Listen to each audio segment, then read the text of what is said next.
Hello, guys, and happy Tuesday. So,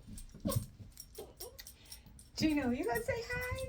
Come on. Okay, so I'm in the process of getting ready to have therapy. So we do telehealth therapy, and I have a woman therapist. Yeah, so I kind of like to have like a woman therapist. So it's like I'm sitting there. Normally, y'all know when I talk to y'all, I get up, I have on that one little dress, that little robe or whatever, and it's like I'm like, okay, when we doing this telehealth and we doing this therapy, it's like, okay, you probably gotta put on something, even though you're not going nowhere. Even though you guys see me, and that's actually a dress. That purple y'all see me wearing, that's actually a dress. Um, that I wear is actually too big because I lost a lot of weight. But anyway, that's a real dress that you can wear outside. It's a tube dress. And then the robe, just because it's winter time, so the house wind up being colder and different stuff like that. So this is a skirt and I call this my fishtail outfit that I made. So it's made with the long fishtail, and I did like the split on the side.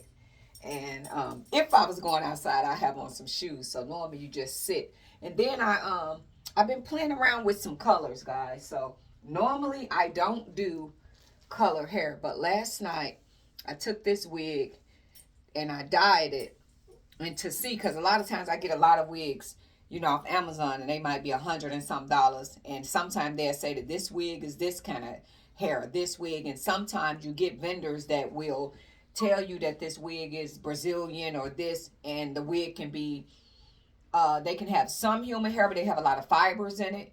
Where when you go to try to bleach these wigs, they won't bleach. You know what I mean? No matter how long you leave it on or whatever, because there is dishonest vendors. So I've been playing around just to see, because to be honest, this particular wig, I didn't really care for it. This is the one I've been having on for the past couple of days. It was kind of flimsy, and this one has a 4x4 parting space, and normally I get the 13 by the 13 by 6, so that I can go more over here with the part, but now it's kind of like centered. So it actually died. It did actually dye the um hair. It did lift it. And at first, because I had it on there forever, I didn't think that it was doing anything. And then after so long, I'm like, oh, okay. So I guess if I'd have left it on longer. So the effect that I was looking for is like that burnt orange. And I only kind of wanted this part in the front to be burnt orange. Because to be honest, when I do color hair, when I was putting it on, to me, I looked like Norman Bates' mama. Y'all remember the movie Psycho?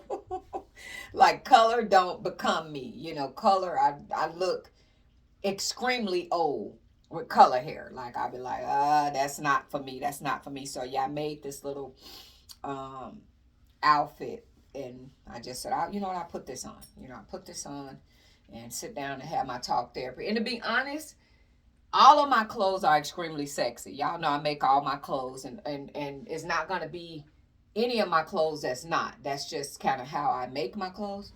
Oh, okay. I didn't realize this skirt had two splits. I ain't wore it in so long. It actually got two. Okay, okay. So I can walk. But I learned to kind of like be yourself. You know what I mean? I stopped trying to fit in and worry about what people think about me, what they say about me. You know what I mean? Because you're always going to get people to kind of talk. But I guess just being my authentic self, like who I am and what I want to wear, what I'm comfortable with, and different stuff. And I've always kind of been a stylish person. I've always been a stylish person. So you get people say, wow, these people get on YouTube and they just talk about little everything. Yeah, everybody's different. Some people keep a lot of things to themselves. Because I'm such an introvert, I use YouTube as an outlet for me. So somebody was like, I read a lot of the different comments and stuff like that. And they was asking, is it hard to date when you open about your mental illness? Like you can say, hey, I got extreme anxiety, I got PTSD, I got this, and you're open about it. You're open about it. Is it hard to date somebody? Because the stigma of mental illness, the first time you tell somebody got mental illness, they going taking off running. Now, true, that can't happen with a lot of people, because some people are not If the person is not authentic and really truly trying to get to know you, despite, now I will say, with rare, I'm not schizophrenic. I think that's how you say it. Bipolar, delusional, or nothing like that. You know what I mean? I don't take any mental health meds, but through my life, the tragedies and the hardships and the things that I have been through have made life much more difficult for me. And I learned to be honest, because it's like, if you have a lot of this stuff going on and you're trying to date a partner, right?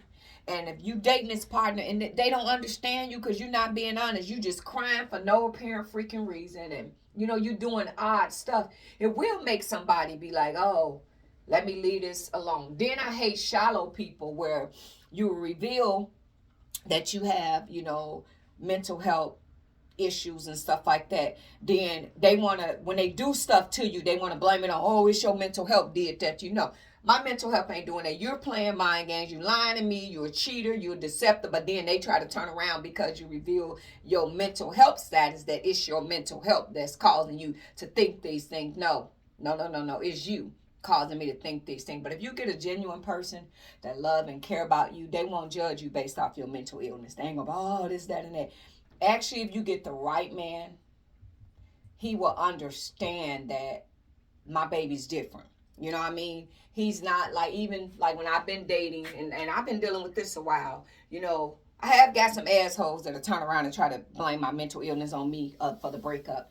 But I've gotten guys that have been very supportive of my mental health concerns, and they didn't judge me of that. It was more concerning, especially with my anxiety disorder and how awkward I feel and uncomfortable in large gatherings, going to places and stuff like that. I've got them to more or less embrace, and they're like, baby, we just gonna be here for an hour, okay? I'm gonna be right here with you. If you need me, I'm gonna hold your hand. I'll be there for you. Whatever you need, I'll go get it. Just don't focus on the people. I'm here with you, and whenever you ready to go, you just give me the signal. And we have a little signal like, I'm ready, like this, without me have to say it, and by, okay, y'all, we gonna get out of here. So it's like getting a good man to understand that they won't judge your mental illness against you. It's not, you know what I mean? No. So I have had guys to understand that. Then on the other flip, I have had guys to, when it's convenient, to bring it up. It's your mental illness. And I've also had guys that also have some of the same stuff that I have. They're introverts and they've been through stuff, because we don't look at men to have those type of issues. But I've also dated guys with some of the similar things that I have going on. But it's like when you find that likewise person, y'all find a way to coexist with each other. And it's just like with me, like sometimes too much attention is too much for me. Like if me and my partner together and we around each other, and it's days and it's days and it's days, and we learn each other. Like he'll go downstairs and watch his stuff and do his stuff. I kind of watch my stuff, do my stuff, and then after, I go check on the baby. You hungry? You want me to make you something to eat? What do you want? Just being attentive. And then after we done separated for so long, we come back together, and then there go that attention and stuff. So no, mental illness have not affected my ability to find true love. And then, like I say, what's meant to be, it'll be. Like I'm gonna put it out there in the universe. I don't want to say it's a desire, because it's gonna happen. I don't like to say my desire is to be married. You know what I mean?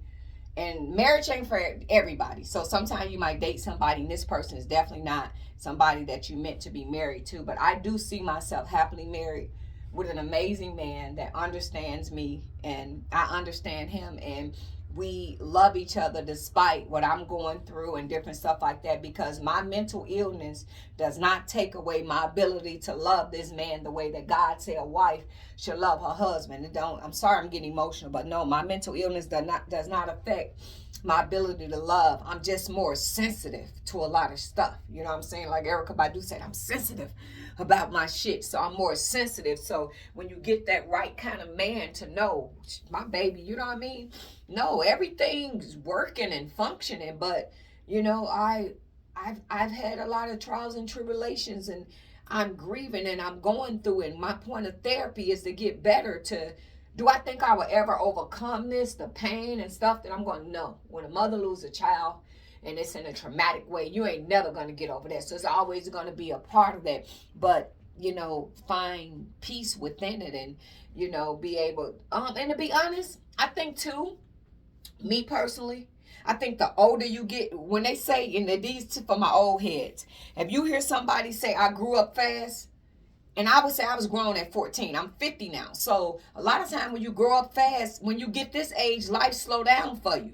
You done did everything. It's like, I done did everything. I can relax now. So I ain't the social butterfly no more. I ain't the outgoing. So I don't think a lot of that part of me got to do with my mental illness. I think it's just that I'm at a point where I'm good, where I can be like, you know, I'm good right here. But anyway, guys, therapy is going to be starting in a minute, so I need to get prepared, get this camera cleaned up. But I wanted to tell y'all that no, mental illness is not going to affect you getting into a healthy relationship with somebody that love you despite your shortcomings. So no, mental illness have not affected me at all to being able to find true love in a man that genuinely, truly cares about me despite my shortcomings. Have I had guys to, when they wanted to use it as a alibi for them to mistreat you and try to make it like it's your mental illness, it ain't them.